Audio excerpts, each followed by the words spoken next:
Азыр көпчүлүк ата энелер балам сүйлөбөй жатат, демек логопедке алып барсам эле баары сонун болуп кетет. Же сенсорный интеграцияга алып барсам эле дароо идеалдуу болуп калат. ABA терапияга алып барсам эле сонун болуп калат деп ойлошот.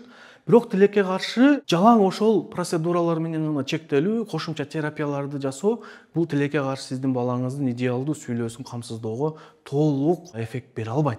Анткени дегенде, эгер сиздин балаңыздын организминде өнөкөт оорулар бар болсо, анемия бар болсо, витамин жетишсиздиги бар болсо, анда сиз канча жылдап кошумча терапияларга алып барбаңыз, эффектти тилекке каршы көрө албайсыз.